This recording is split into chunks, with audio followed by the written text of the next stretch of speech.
The good, the bad, and the ugly. And in terms of the weekend games, just plain ugly. Let's burn through that.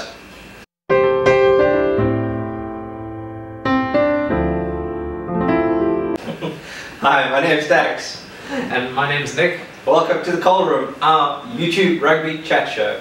So, our little display got commandeered by my partner, as she works as an extended desktop. So, sorry, no highlights, no flames, just boring old us. Yeah, well, what highlights would we play? Should we just play the atrocious games that we played this weekend? How about just every single card that was thrown out this weekend? Yeah, I mean, how many cards are there this weekend? Well, that I watched, and I didn't watch every game, there were 5. Yeah, so that's the rest were card hungry this weekend. Yeah, but to be fair, the infringements were card worthy. Yeah, definitely. We disagree on severity in some cases. Okay, the Roanbutter one, the Australian one, the Brumbies guy. The Brumbies guy was definitely both warranted in both instances. Fifth, we both have arguments for and against the Raymond one. The Raymond rule one. The other card on JJ Serpentine. Engelbrecht. I got confused because they were both centre partners for the Bulls at one stage. So yeah, I mean, he was lucky to not get a second one. You're very lucky not to get that second yellow. So yeah, very, very ugly games this weekend. Only game that was worthwhile watching was the Crusaders Hurricanes game. I know, and I missed it. We both missed it. Thank goodness for highlights. Yeah, it was a fantastic piece of rugby, as the derbies always are. And we actually did quite well on the prediction front this weekend, except for the damn Bulls game. We said Bulls. We both said Jaguars for the Sharks, funny enough. so we literally just got that damn Bulls game wrong. Yeah, we did. Because you went against all fibers in your being and went against the Stormers. Yes, I did. So I mean, as much as the Stormers took it to the Lions in the first half, led 17-7 at half time, I was like, okay, maybe the Stormers are going to prove me wrong this week. Yeah. And they did to a certain degree. I mean, they played some really, really good rugby up front. I do want to run up and punch Ramon Samuels in the face for letting through that Nick Groom try, and I mean, Vic and Brayton were solidly. No, it wasn't a step. It was just the fact that he looked at the fly-half channel, had his focus on the fly-half channel. When the ball came out, he shifted across, and Groom just basically just waltzed straight through. Yeah. I mean, his first port of call for any forward in that channel is to protect that channel. Don't worry about what's happening when the ball gets passed. Stick to that channel. I mean, for youngsters who will watch commentary like this, that is an elementary mistake that Ramon Samuels made in that instance. And I mean, if you're the flanker, whether you're the hooker, the prop, or whomever, that channel is your channel and you must defend it. If they step you with a brilliant step, hey, it's happened to Peter Step to Toy on a number of occasions. But I mean, that was a hole that he exploited, and you know what? That was a great try. It was a great try, and it was good to see Groom playing at Newlands again. Yeah, I mean, look, he didn't have the greatest of games either, but I mean, the guy has learned a lot in his overseas stint. I mean, his passing is a lot better. His vision's improved in terms of gameplay, has improved a lot. I mean, it's sad to see that he wasn't kind of considered for the Springbok selections. I think he just didn't play enough. That's the only thing. I mean, so we've had the Springbok announcements. Well, before we go into that, I first think we have to commend the Lions for that early injury to their hooker. Oh yeah, we had a prop. So they had to have a prop sub in at hooker, and he still threw pretty well. He did pretty well. His first line of throw was terrible though. Can we blame the guy? But I mean, even the commentators said, well, besides the first throw, he's definitely hooker potential, right? Hooker potential right there. But I mean, he did pretty well. I mean, the scrum was a bit shaky, which is understandable. Yeah, I mean, Rowan Dreyer got completely served on a platter once not so much with JC Jansson and Rensburg, but when Kitzel came on, I mean, Dreyer was shown the door. Can we also talk about that leadership decision that when the Stormers had to now replace someone, they took the captain COO. Okay, we went down to 13 men, and they took off their captain. Yeah, I don't understand that leadership decision there. Why? That is, you need that leadership. Look, I understand Kitsov can take over the role and if need be is one of the other senior players, but I mean, come on. It's your captain. There's still 20 minutes, I think there were still 25 minutes to go. It was a decent amount of time. And they took the captain. I think it's preservation for the Springbok selection, to be quite honest. Possibly. And now we can, that was a nice little segue there. Good transition. No. We weren't too far off with our Springbok predictions. Yeah, so what episode was that? Episode 3, 4? I think it was about 4 or 5. Yeah. We got quite a number of them right at that stage, particularly out on the wings. Yeah, so we also said in past weeks Sabu and Corsi would be included in our selections. Mpimpi wasn't, though. Yeah. I thought he was a bit suspect on his defence, but I mean, like, so it's good to see Janche though. Yeah, Janche is there, Sabu and Corsi is there, Warwick Gallant is there, is there. Kanya is there. We have Damien Dialendi there. Yeah. No Jan Serpentine, but Andre Esterhuizen is in there along with Frans Steyn. Yeah, this is the thing. I feel like we don't need to bring Frans Steyn back. We don't, but we, like I think we said in the backs and the forwards, we kind of need that balance of veteran players. And with the World Cup a year away, we've had Frans Steyn feature in the World Cup before, so he's got that mindset of being in that tournament. So, but if you want arguably one of the best Springbok pairings that we could have, why not have the Serpentine Creel pairing back? I'm just trying to figure out why Serpentine wasn't even considered. Yeah, that maybe I don't know. Maybe he's injured overseas or something like that. We don't really get much news of the overseas players. Or isn't his team in one of the finals or something? No. Or in the playoffs? No. I think they were in the semi-finals, but either way, none of the foreign players are being considered for the test next weekend anyway. Yeah. So that's one of the things that we need to just have a look at and see why he hasn't featured. But I mean, the biggest one is the scrum halves. Yeah, 4 scrum halves in the entire squad. And 3 of them are uncapped. 0 test caps. And all relatively new bloods in Super Rugby as well. Yeah. I think Ivan van Zyl got the most Super Rugby caps out of the 3 of them. And I think that's only because he came off the bench like 4 times last season. Yeah, and then there's Papier, and then Cameron Wright, and then they're bringing in Faf de Klerk from I have a feeling Faf will start. I got a feeling as well, but I mean... And I think one of those new scrum halves will get dropped after the Wales test. Well, we'll have to see, because he announced 43 players for the general squad, and they'll start training, I think, from Monday. Yeah.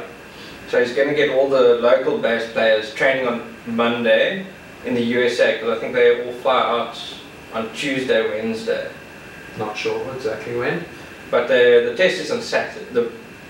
The promotional match is on Saturday. Keeping in mind though that none of the overseas players are going to the States because they're not released.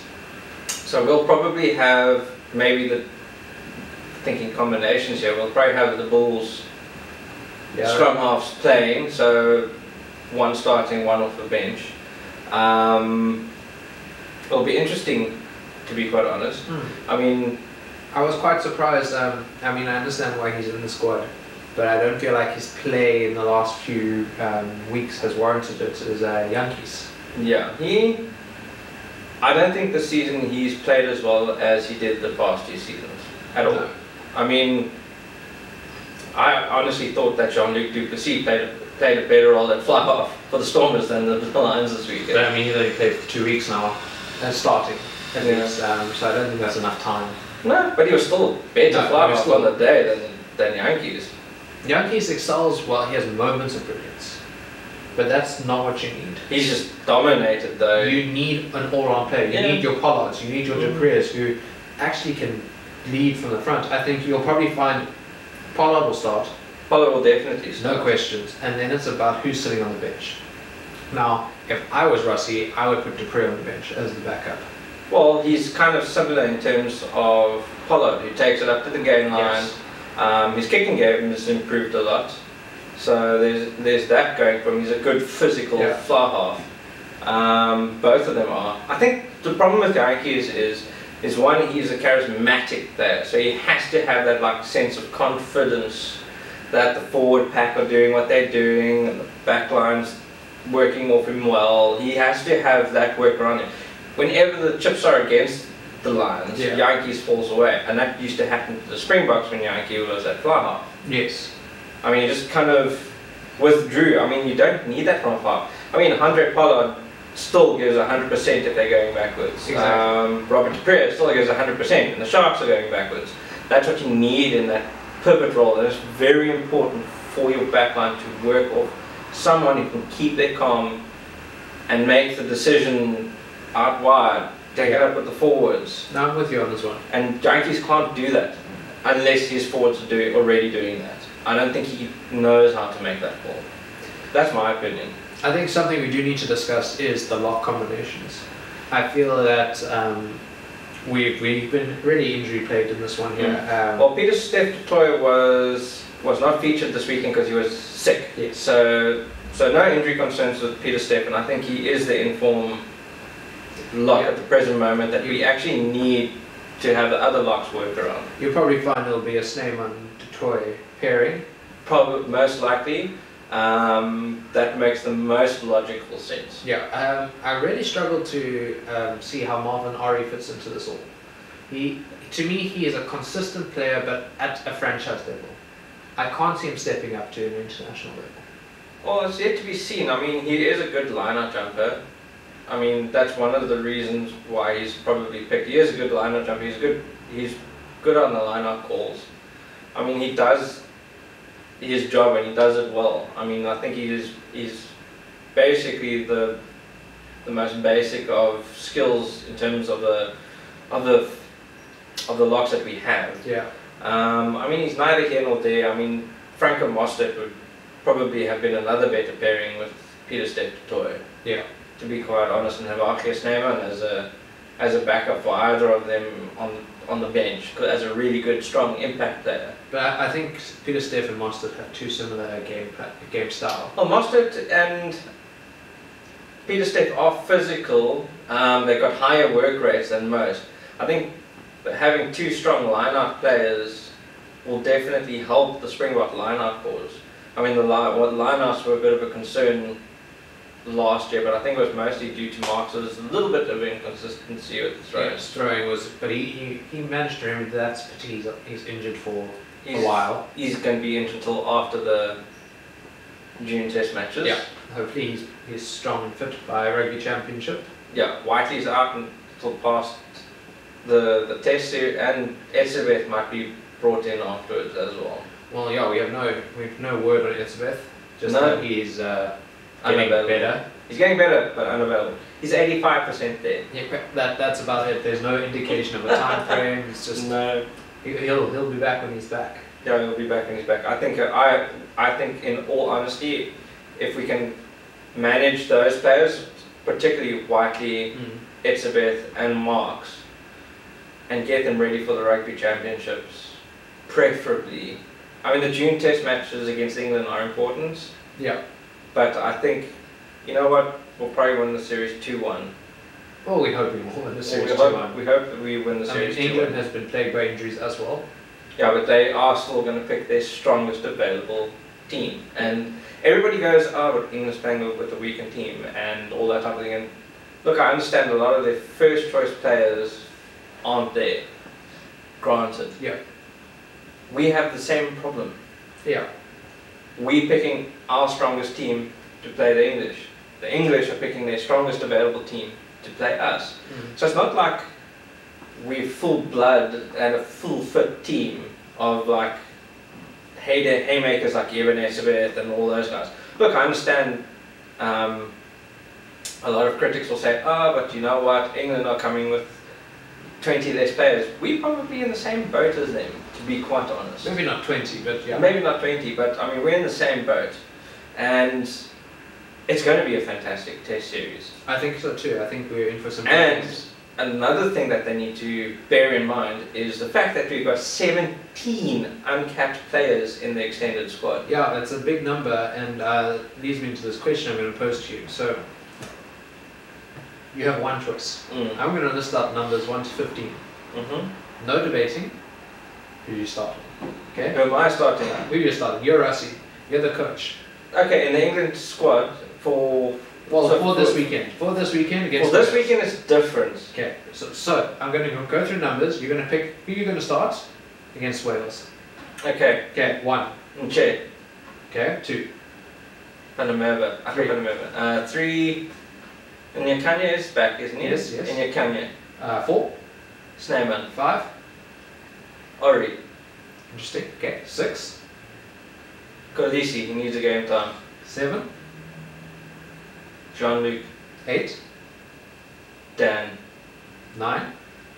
We've already said this, so I would go start with Van Stel. Okay, 10. I'd actually give Robert the start. Fair enough. 11.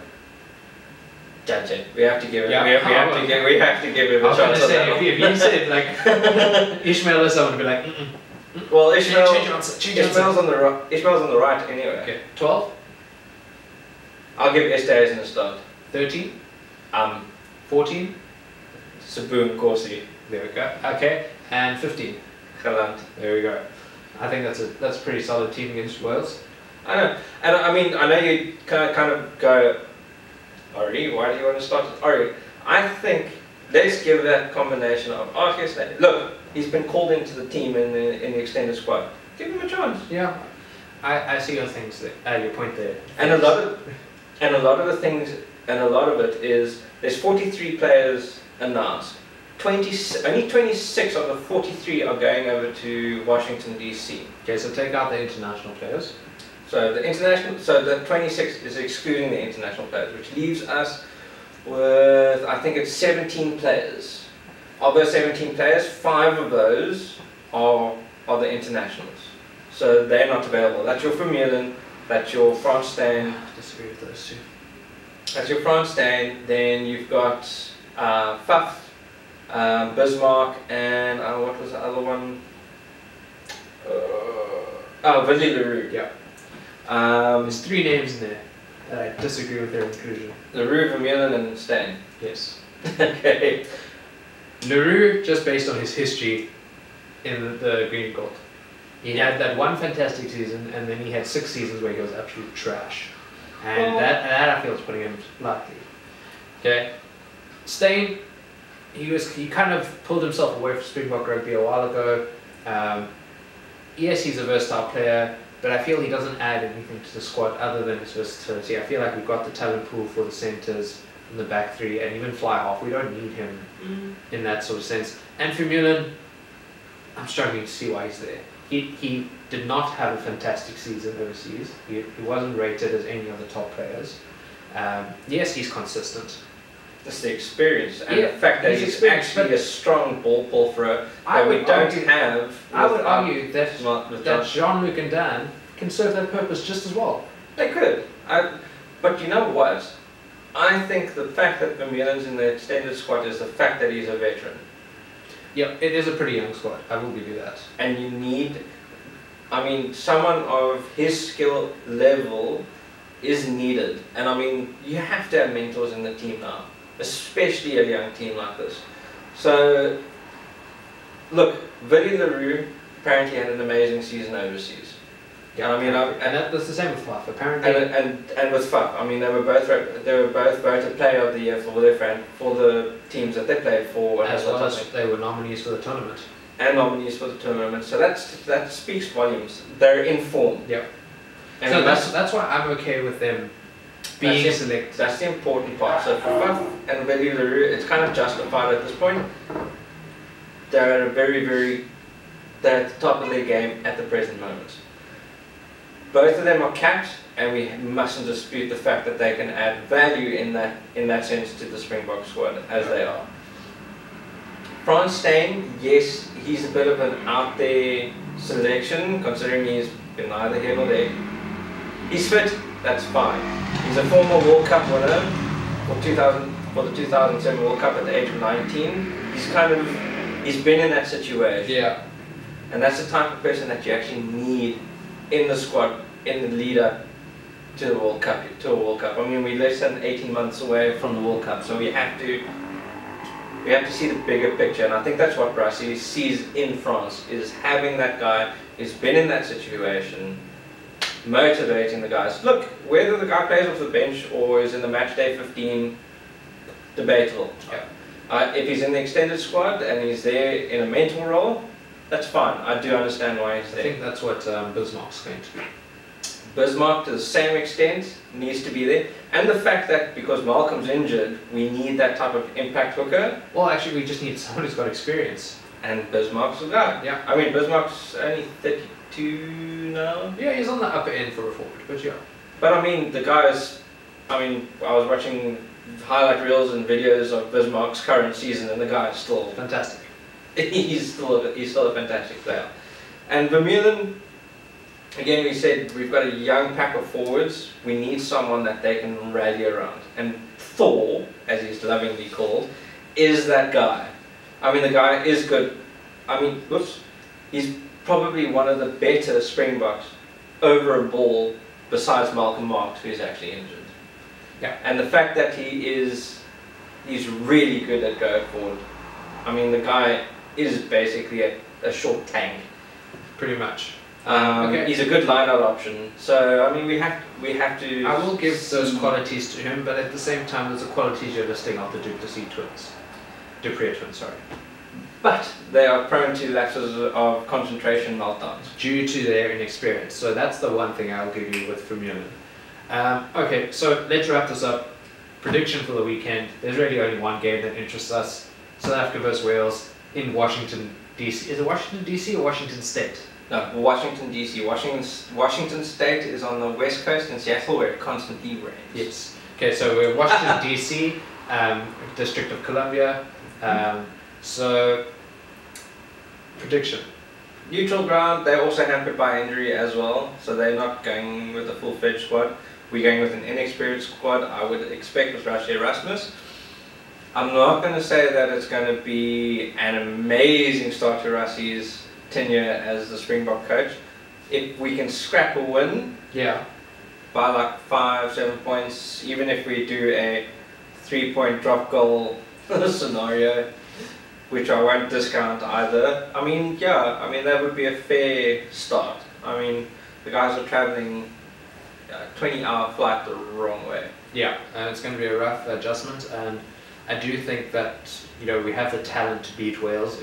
It's going to be a tight game. I mean, Wales have shown us over the last couple of seasons that they can beat us. Well, they've beaten us twice in a row. Yeah. So it's no longer the walkover that as South Africa would come to expect. So I think it'll be a good game. I want to say, I mean, we're wearing shirts. I want to say that we'll pip it. It's test rugby, so anywhere between 3 and 10 points, really. Yeah, anywhere between 3 and 10 points. I mean, the most important Rassie and the Springboks need to bear in mind is they still need to learn what game they want to play. Yeah. But they need to stick to basics in this one. I mean, they've got a fantastic defensive coach who hopefully is going to turn around our defensive woes from the last 2 seasons. Because face it, our defense went from being really good to woeful.